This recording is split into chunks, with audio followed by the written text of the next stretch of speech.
bien qu'on ait les pieds dans l'eau ou pas encore tout à fait, ou que ce soit déjà passé, c'est le moment de vous proposer un nouveau best-of de CTOs.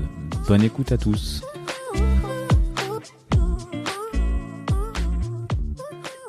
Enfin, tu trouves ça dans une orga qui est justement du mouvement, du 109, des gens qui arrivent, des gens qui... Enfin, que c'est essentiel. Et du coup, tu te l'appliques un peu à toi-même, du coup ? Oui. C'est même une dimension assez essentielle de ce que je fais maintenant, c'est de provoquer des déséquilibres pour entendre le grincement, c'est-à-dire que ça bouge. Si ça grince pas, c'est que ça bouge pas. Donc il faut essayer de trouver, provoquer des grincements, des frictions entre des personnes, parfois entre des équipes. Pas trop fort, pour que ça ne tombe pas dans le combat, mais trouver l'équilibre entre eux, on force les choses à bouger, et là il y a plein d'approches un peu tactiques qui permettent de faire ça, c'est changer les personnes, réorganiser, il y a plein de manières de provoquer des déséquilibres pour créer le mouvement. Et ensuite faire confiance au collectif, parce que la bonne nouvelle c'est que c'est éventuellement vous en tant que manager qui provoquez le déséquilibre. C'est rarement vous, en tant que manager tout seul, qui trouvez des solutions et amenez le progrès. C'est les équipes derrière qui trouvent des solutions, amènent le progrès. La force du collectif qui, dans ce genre de déséquilibre que vous avez éventuellement provoqué, trouve le moyen, le chemin pour se rééquilibrer, mais en ayant forcément avancé, reculé, fait un pas de côté, peu importe le mouvement, mais en ayant bougé en tout cas. Je reconnais un peu dans ce que tu dis des choses que tu as peut-être transmises, qu'il avait en lui, mais que tu as transmises à Romain Serra, parce que je crois le titre de son épisode, très très orienté collectif, justement, la force du collectif, quoi, effectivement. Je ne sais pas si je lui ai transmis les choses, mais quand on fait du management, il y a un moment où non seulement on se convainc et on constate que le collectif est plus fort et que la diversité est encore plus forte. Et du coup, est-ce que alors, j'ai l'impression que c'est plutôt toi dans ta carrière qui a plutôt initié la démarche de te mettre de créer, de partir. Est-ce que c'est arrivé que ça soit dans l'autre sens, qu'il y ait un manager à toi qui veut créer du déséquilibre en te disant c'est peut-être le moment de partir ailleurs pour toi et pour la boîte, quoi. Alors partir ailleurs pas forcément, mais Gilles Desrochemont avait a toujours, je pense, cette qualité-là, de provoquer des déséquilibres autour de lui pour inciter ses équipes à changer, à s'adapter, à trouver des solutions, à avancer. Donc il est celui qui m'a appris ça, qu'il fallait se... Donc il est arrivé, j'ai un souvenir en tête où il a provoqué une réorg il m'a incité fortement à réorganiser mon équipe de delivery chez WeSNCF. Il m'a même recommandé quelqu'un que je souhaitais pas forcément prendre au début. Je peux la citer parce que c'est devenu une amie et qu'elle est bourrée de talent. C'est Laurence Jardin. Et en forçant un peu ça, sans excès, mais en le forçant quand même un peu, il a changé la donne pour mon équipe et pour moi.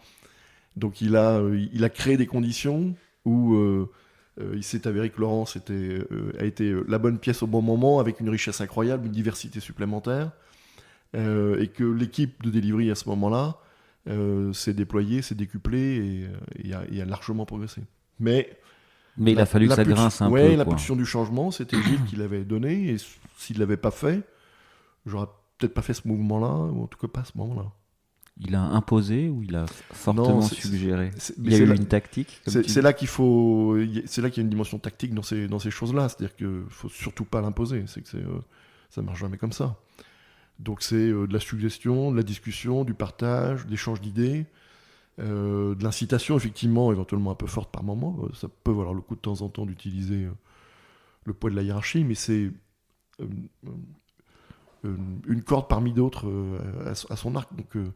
Donc il l'a bien fait. Et j'ai appris de ça. C'est-à-dire que moi j'essaye effectivement de reproduire ce genre de choses différemment à chaque fois, mais de provoquer autour de moi, si ce n'est dans mes équipes, mais autour de moi, des conditions qui vont amener du changement. Et en fait, on se dit que il y a un gisement quelque part sur Internet là-dessus, c'est-à-dire qu'on peut proposer une offre pour permettre à toutes ces vendeuses de proposer des articles, de faire un modèle intelligent pour garantir que les produits ne sont pas contrefaits et de créer une place de marché là-dessus. Donc, d'abord, on construit toute la plateforme. Mes associés, moi, j'avais pas tellement de réseau là-dedans, mais dans leurs copains, on récupère 3000 produits qu'on prend en photo, qu'on détourne, qu'on met en ligne, etc., etc. Et puis, on décide de lancer le site web. Et donc là, on était pile poil une première levée avec des business angels, et puis ça tarde à venir. Et on se dit, c'est pas grave, on a la plateforme, on a le site, on a le moyen de paiement, allons-y, on verra bien ce qui se passe, lançons-le. On lance, les premières commandes arrivent, finalement ça rassure les business angels, et puis on a le premier tour de financement. Et puis là, la machine démarre. Et puis là, alors, chose que j'avais pas vécue encore, là, ça décolle, ça s'arrête pas. Et puis ça s'est pas arrêté pendant. D'ailleurs, ça doit toujours pas s'arrêter, je pense. Mais ça a grossi extrêmement vite, extrêmement fort. Et du coup, j'ai découvert. Il y a eu une traction directe, quoi. On a fait des ventes dès le premier jour, et puis limite, je simplifie, mais quasiment d'un jour sur l'autre, c'était en permanence supérieure. Alors forcément, au bout de quelques années, il y a eu du phasing, de saisonnalité, ce genre de choses, mais on a vraiment eu des croissances à 2 voire 3 chiffres pendant les premières années. C'était assez incroyable. Et du coup, avec une hyper croissance, c'est-à-dire que on a des problèmes de riches. C'est-à-dire que voilà, je me rappelle très bien, on a fait l'émission Capital en 2011. Ça, c'est un petit coup de boost, ça. Oui, mais à l'époque, on n'avait pas encore toutes les solutions cloud qui existaient, ou en tout cas, nous, on était hébergés nous-mêmes avec nos propres serveurs qu'on avait achetés, etc. Tu veux dire que comme tout le monde, ton site a pété le soir de l'émission? Oui. Oui. Et pourtant, on avait anticipé, hein. On avait acheté très cher des tests de charge, ça tenait 20 000 utilisateurs, alors qu'on en avait peut-être, 100 simultanés en vitesse de pointe. Et je me rappelle, il y a le logo qui est apparu sur M6. Et puis, écran noir. Et puis, si on a vu Google Analytics, il y a eu marqué 70 000 personnes, et puis après, ça s'est arrêté. 70 000 d'un coup. Et ça s'est arrêté. Donc, on ne sait pas combien on avait eu.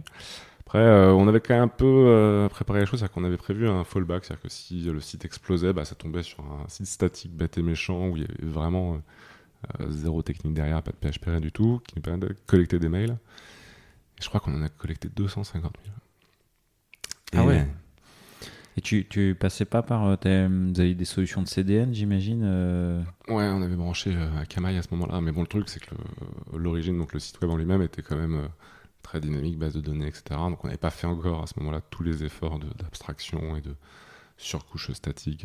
On avait quand même fait pas mal de choses. On pensait que ça allait suffire. Ça n'a pas suffi. Pendant longtemps, Capital était considérée comme tueuse de sites internet, ça marchait pas mal. Mais bon, si on avait des bons dispositifs pour quand même pas perdre toute l'audience, ça marchait pas mal. Et d'ailleurs, donc on a collecté énormément de mails, ce qui nous a permis de profiter de tout ça. Et ce qui est fou, c'est que pendant 48 heures, le site a eu le OK un paquet de fois. C'est-à-dire que malgré que l'émission était terminée, ça avait fait tellement de bruit que les gens sont venus. Et en fait, on a fait x2 de chiffre d'affaires du jour au lendemain. Et donc quand tu fais x2 de chiffre d'affaires du jour au lendemain sur une plateforme comme celle-ci, c'est-à-dire qu'on reçoit 2 fois plus de produits, on a 2 fois plus de produits à traiter, 2 fois plus de produits à envoyer.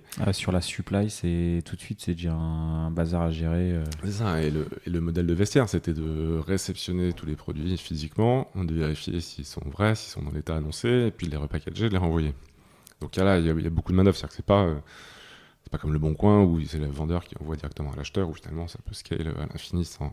Là, vous étiez un peu le vrai tiers de confiance, quoi. C'est ça, mais du coup, comment tu fais quand tu passes du jour au lendemain à x2 de commandes et puis que tes équipes, tu peux pas recruter comme ça du jour au lendemain x2 parce que ça va pas aussi vite. Et donc là, à la limite, on est passé en 2 shifts par jour, on a fait des heures sub dans tous les sens, toute l'équipe technique était réquisitionnée pour faire des paquets, ouvrir des paquets, des choses comme ça. Il y avait des paquets qui montaient jusqu'au plafond, je me rappelle, on a même fait des grottes de paquets tellement on recevait. Vous étiez où ? Là, à ce moment-là, on était à Levallois. Dans un genre d'hôtel particulier, sur 3 étages, qui était très beau. Mais du coup, c'était marrant parce qu'il y a la poste qui, tous les matins, amenait les cartons. Et puis là, il y a quelqu'un qui sifflait, il y a la poste qui est là. Et puis là, il y a toutes les équipes qui s'arrêtaient parce que voilà, il y avait le marketing, la technique, le design, etc. Donc il y avait une partie forcément logistique. Et puis, allez, c'est l'heure de la manutention, les gars. Et puis là, tout le monde descendait, et puis on faisait la chaîne, etc. Mais bon, des souvenirs incroyables, quoi. Et voilà, donc typiquement, il y a des émissions comme ça qui changent le business. C'est ce DSI au final qui m'a propulsé quand il est parti de Decra. Ça s'est pas fait de façon automatique. Il a bien fallu que je fasse mes preuves et que je convainque mes futurs responsables que je pouvais être la personne pour la fonction. Un grand saut dans le vide. Beaucoup de questions, sentiment de... Un grand saut dans le vide de l'appréhension. Ouais, de l'appréhension. Parce que c'était la première fois que j'avais vraiment le sentiment, et là, c'est pas un manque d'humilité, en tout cas, c'est pas comme ça que je le ressens, que j'ai toujours été sur des fonctions d'expertise, pilotage d'équipe, mais très souvent équipe resserrée autour d'un projet, donc pilotage de projet, du développement, du product ownership, un peu d'architecture, donc de l'expertise technique ou analytique, etc. Donc des éléments qui me constituent et qui sont très tangibles. Et là, prendre en responsabilité un ensemble de fonctions que je ne maîtrise pas, des métiers que je ne connais pas bien, non pas qui ne m'intéressent pas, mais que je ne connais pas bien, le réseau, l'infrastructure, et au final, des tailles d'équipe que je n'avais pas managées jusqu'ici. Parce que là, on est sur quelle taille d'équipe là, du coup ? Là, à l'époque, je pense qu'on dépassait les 120, tout juste. Oui, c'était un vrai saut dans le vide et de l'appréhension. De l'excitation, mais de l'appréhension. Et le syndrome de l'imposteur qui se révèle autour de certains questionnements au fil du temps, par vague, on va dire. Tu l'as géré comment ? Est-il géré ? Oui.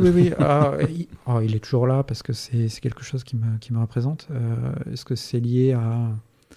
Des fois, je qualifie ça de manque de confiance en moi. C'est pas ça, en fait. Peut-être une humilité exacerbée. Tu vois, quand je te disais que les parcours que tu as éclairés au cours de tes interviews, je les trouve fascinantes et d'une richesse incroyable, d'une humilité incroyable, des valeurs qui sont exercées tout au long des parcours des personnes. Et inconsciemment, j'ai une sorte de comparaison, je pense, qui s'exerce quand je dis ça. J'estime que j'ai pas le quart de l'expérience, et en même temps, on s'en fout. C'est pas ça qui est important. Donc, comment je l'ai dépassé ? Je me suis battu pour ce poste et j'ai été choisi. Donc, je le vaux bien. J'ai le droit d'aller de l'avant. Et puis, j'ai des compétences. Je m'intéresse aux personnes, aux équipes. Je sais que je sais les conduire dans une direction. Parce que c'est aussi ça, manager. C'est pas juste une fonction décrite dans un contrat de travail. C'est pas une fonction purement RH, etc. Non, c'est... Savoir embarquer, fédérer, fixer un cap, se nourrir, s'entourer aussi. Trouver des leaders, trouver des managers leaders, trouver des talents, nourrir des talents, construire les talents de demain, recruter. Voilà, c'est autant de missions, petites missions à droite à gauche, beaucoup centrées sur les hommes, certaines aussi centrées sur la technique, parce que c'est quelque chose qui m'intéresse aussi. Voilà, je pense que je l'ai dépassé parce que j'aime ça et que j'en ai l'étoffe au fil du temps. C'est aussi une contrainte qu'on s'est fixée, il faut que tout puisse être embarquable. Paradoxalement, le monde n'est pas aussi bien connecté qu'il paraît, on parle de 5G, etc. Tu vas à Paris, dans n'importe quel logement, dans 30% des cas, tu n'as pas de 5G, tu n'as pas de 4G correct, tu es en 3G et dans certains coins, ça ne marche pas très bien, quoi. Tu vas faire un sous-sol, tu descends la cave pour faire l'état des lieux de tes trucs, tu n'as plus de réseau. Donc en fait, il faut que notre appli, nous, depuis le départ, elle a toujours fonctionné dans un silo qui n'est connecté à rien. Donc on a un mode de traitement qui est complètement hors ligne. Donc ça, c'est vraiment du produit pur. C'est le marché qui fait que quand tu veux faire une inspection immobilière, tu n'as pas le choix, tu te déplaces sur site, il n'y a pas de réseau. En plus, on a fait parfois des sites sensibles, il y a juste des brouilleurs partout, donc il faut que ton application elle fonctionne dans un environnement restreint, quoi. T'as pas le choix. Donc ça, c'est une force en fait d'avoir un mode hors ligne avec un petit peu d'IA embarqué de ce type-là. Et depuis le départ, surtout là où on n'a pas tout dévoilé au départ, c'est qu'on a beaucoup travaillé sur la numérisation d'intérieur. Donc là, on est en train de sortir la première version de notre MVP qu'on appelle InSpacer, qui consiste justement à scanner un logement et à partir d'une IA de reconstruire le logement complètement. Alors, on va pas dire en 3D, parce que c'est plus vraiment que de la 3D. C'est une représentation qui permet de générer une image et un rendu photoréaliste. Mais voilà, c'est pas de la 3D, c'est pas qu'un nuage de points, c'est pas qu'un triangle, c'est un peu entre les deux. C'est des gaussiennes ou c'est ce qu'on appelle du NERF. Donc, on entend beaucoup parler d'IA générative sur les LLM, mais on fait aussi beaucoup d'IA générative en ce moment dans le monde de la recherche. Depuis 2 ans, nous on suit ça sur de la représentation de scènes 3D. Donc on va apprendre un réseau de neurones à représenter une scène et à halluciner les parties manquantes. Globalement, c'est ça. J'aime bien le mot hallucination, ça parle, ça vulgarise bien ce que fait l'IA en fait aujourd'hui. Tu la nourris en fait avec des images dont tu connais la position, à dire relative de tes images entre les unes par rapport aux autres, ce qu'on appelle dans la pose des caméras. Et tu vas lui apprendre à régénérer l'image d'entrée d'origine, et en lui apprenant ça, en fait il va apprendre à boucher les trous et tu vas pouvoir faire de la synthèse de vue avec un niveau qui est assez bluffant. Et voilà, ça c'était pas possible il y a 5 ans par exemple. Je crois assez dans le fait qu'on crée son poste. C'est pas que des injonctions qui nous poussent à faire quelque chose dont on ne voudrait pas vraiment. Donc je pense que j'avais une certaine appétence par rapport à ça, et auparavant j'ai eu des missions et des responsabilités qui avaient sûrement justifié d'une certaine capacité à prendre en charge des projets de plus grande envergure.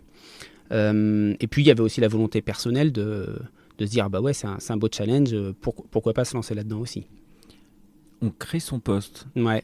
Je suis assez fervent défenseur de cette approche-là. Les postes, j'aime bien aussi. Ouais.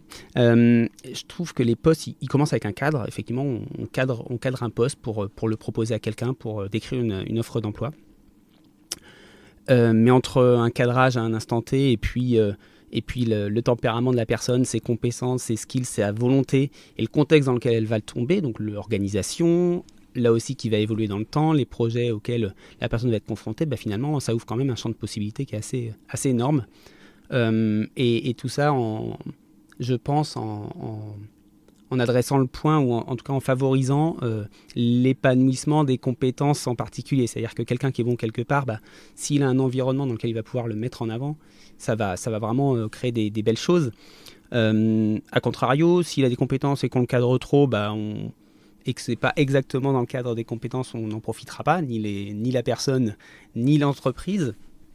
Donc c'est pour ça que je suis plutôt optimiste et ouvert sur le fait qu'il faille pas rester dans son cadre, essayer d'apporter, quand on s'y sent bien en tout cas, un maximum autour de soi, même si ça change un peu de ce qui était prévu. Donc toi, c'est quelque chose que tu t'appliques à toi, mais est-ce que c'est quelque chose qui est un attendu dans les personnes qui composent tes équipes, ou les gens que tu recrutes, c'est quelque chose que le dépassement de poste, aller un peu casser les bonbons des voisins.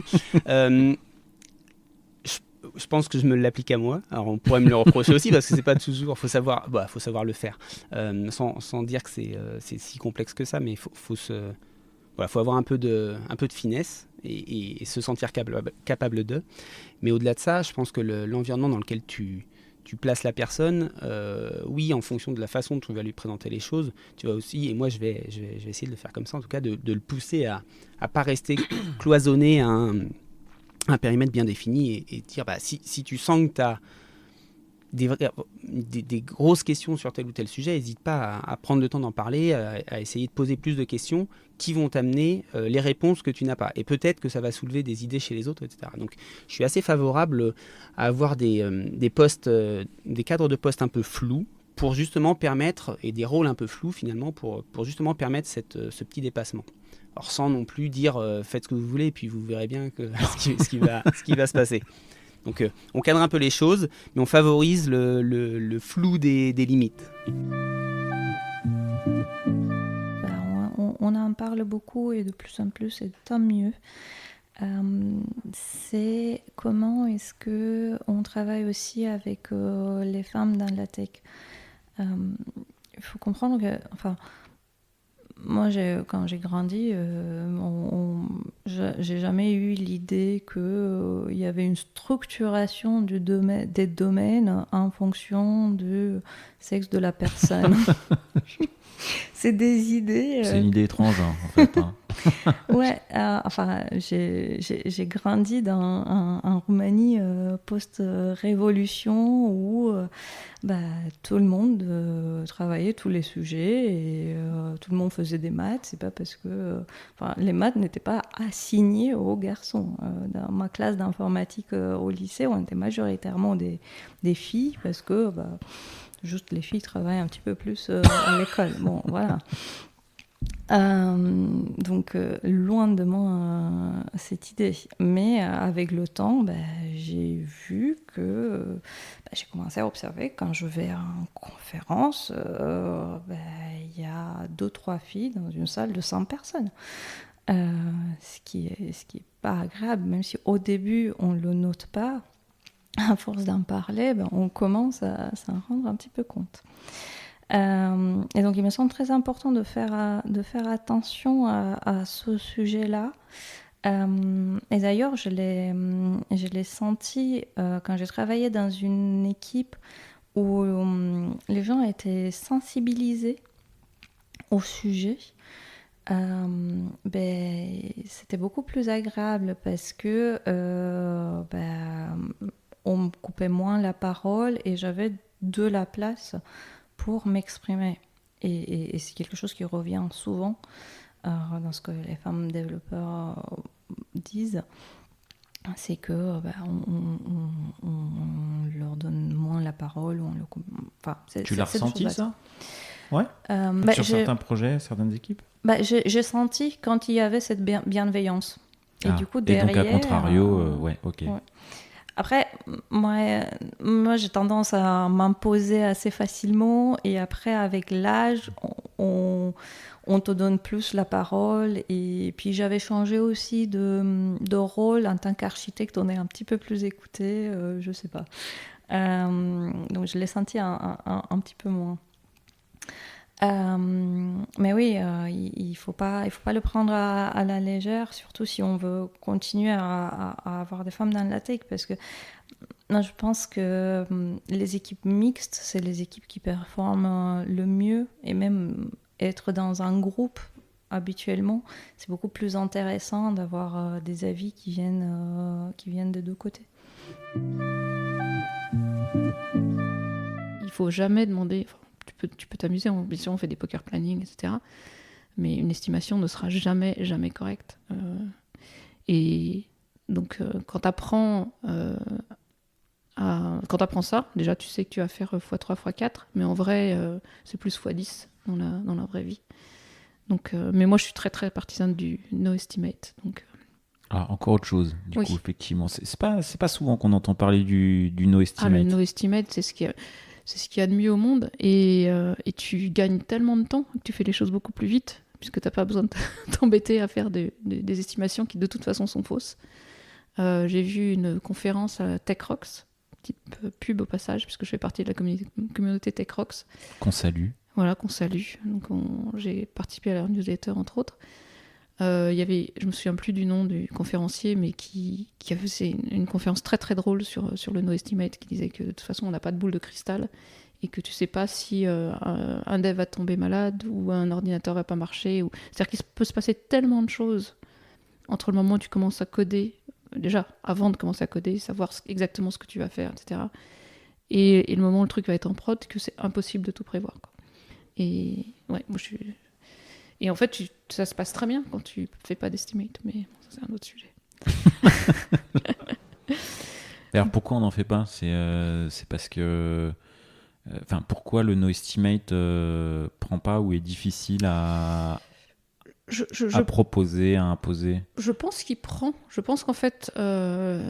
j'espère. En tout cas, je pense qu'aux États-Unis, moi, je fais partie aussi d'une autre communauté qui s'appelle Rand's Leadership, il y a 30 000 personnes tech, et notamment des tech leaders aux États-Unis.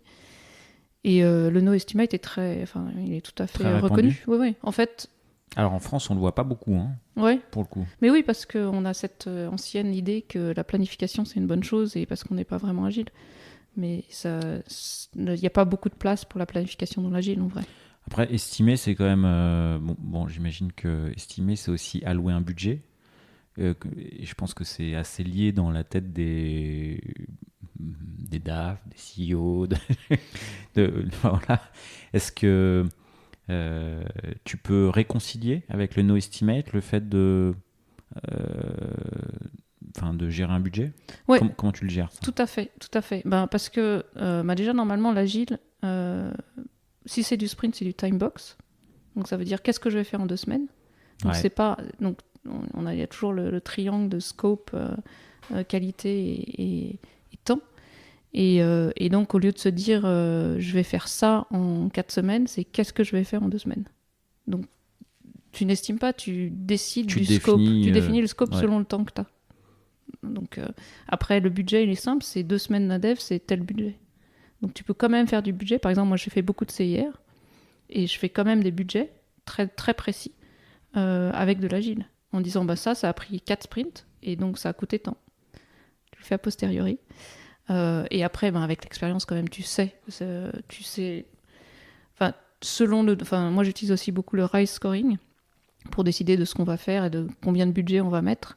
Donc, le RISE, Reach, Impact, Confidence, Effort. Et en fait, là, ce que tu fais, et c'est le no estimate, en fait, il est built-in, il est dans le RISE scoring. Parce que ton RISE scoring, c'est Reach, donc combien de personnes je vais toucher, combien de mes utilisateurs je vais toucher. Impact, quel impact je vais avoir. Confidence, quel est mon degré de confiance? Parce qu'on ne sait pas. C'est toute l'idée du no-estimate, c'est qu'on ne sait pas. Et effort, c'est combien à peu près à la louche ça va prendre de temps. Et là, tu décides de qu'est-ce que tu vas faire avec le budget que tu as.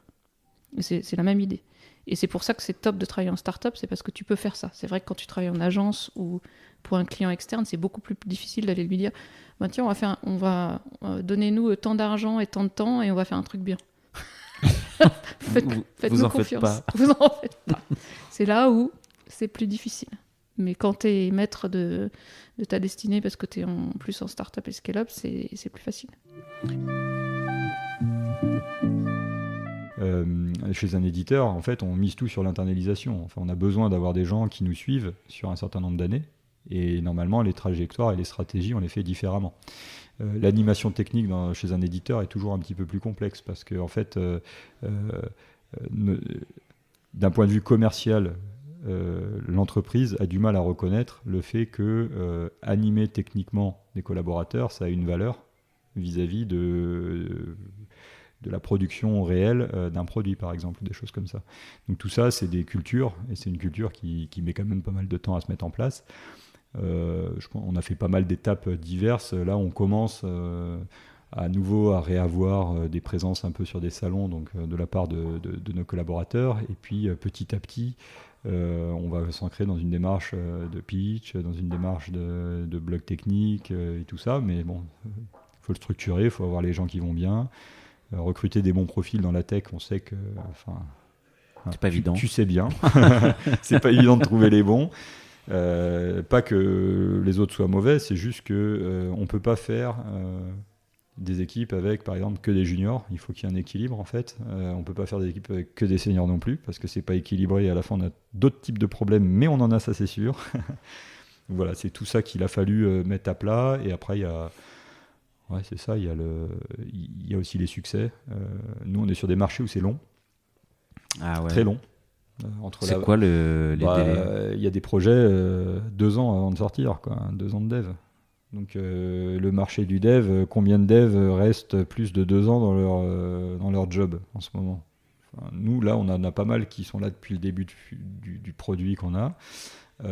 Bon, ça fait presque 3 ans, certains. Il y a un vrai sujet là-dessus, c'est qu'on se demande, on ne sait pas, soit on les a fiabilisés, soit on les a intéressés, qui restent avec nous parce que ils y croient techniquement et ainsi de suite, et puis ils trouvent leur compte en fait, aussi bien en trajectoire de carrière que en intérêt technique et tout ça. Ouais, ton turnover, c'est quoi? En ce moment, ça dépend. Sur certaines équipes, il est très faible. Mais globalement, il est assez faible. Je l'avais calculé. Je le calcule pas tous les jours. En fait, c'est dire qu'il est pas trop marquant parce que je le calcule pas tous les jours.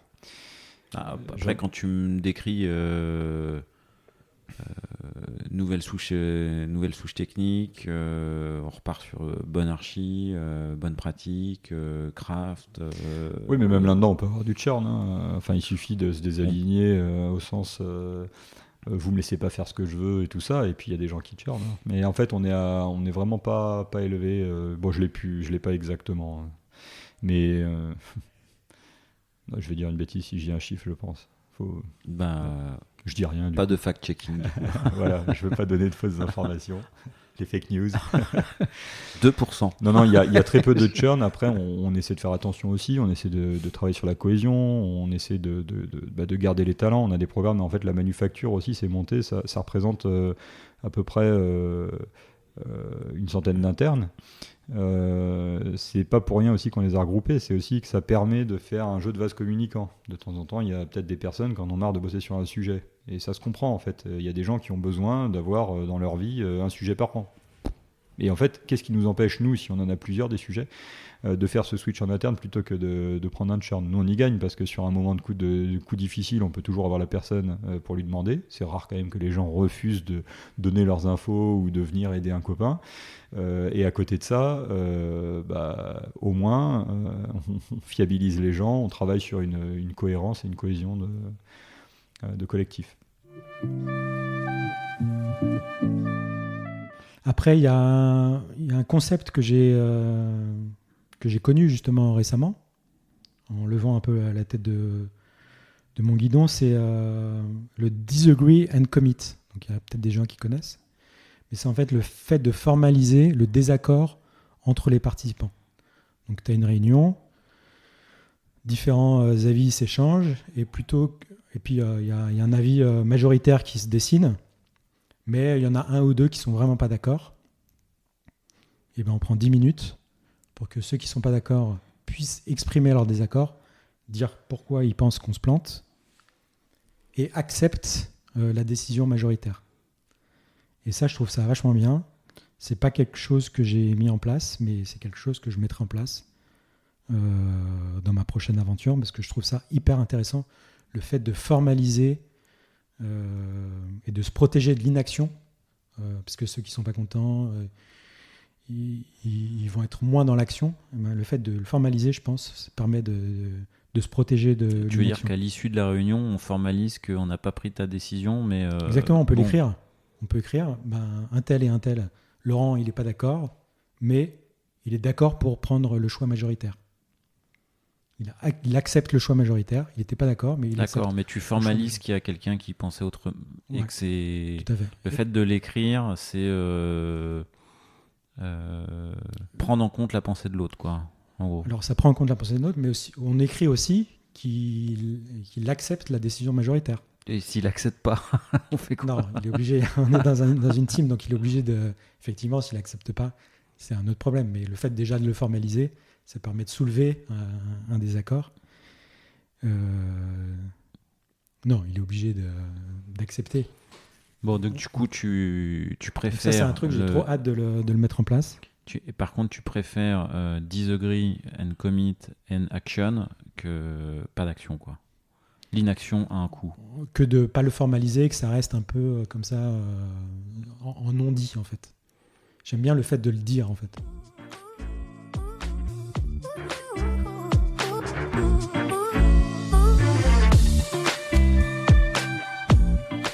L'épisode est terminé, j'espère qu'il vous a plu, et si c'est le cas, c'est le moment de prendre 2 ou 3 secondes de plus pour 2 ou 3 clics. Un petit clic pour un pouce bleu, ou un petit clic pour un partage aux copains, ou un petit clic pour vous abonner et ne pas rater le prochain épisode. À très bientôt.